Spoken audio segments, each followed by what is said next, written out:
aja ditangisi dening Suprapti. Mengko yen wayahe aku ditimbali, ora usah ditangisi. Pancen wis hukum alam, ana sing teka, ana sing lunga. Mengko yen wae aku ditimbali, ora usah do ditangisi. Ora ana sing bakal diwaris. Kabeh wis entek Gusis.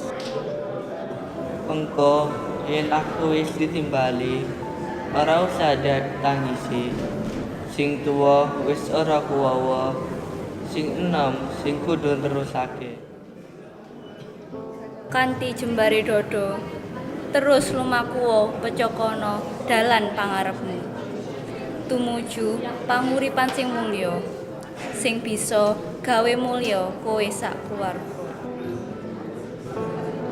Wong donga wae yen isih ana kirimna aku kanthi lila legawa pamrih lakuku tanpa mandeg mulai sowan ing ngersane.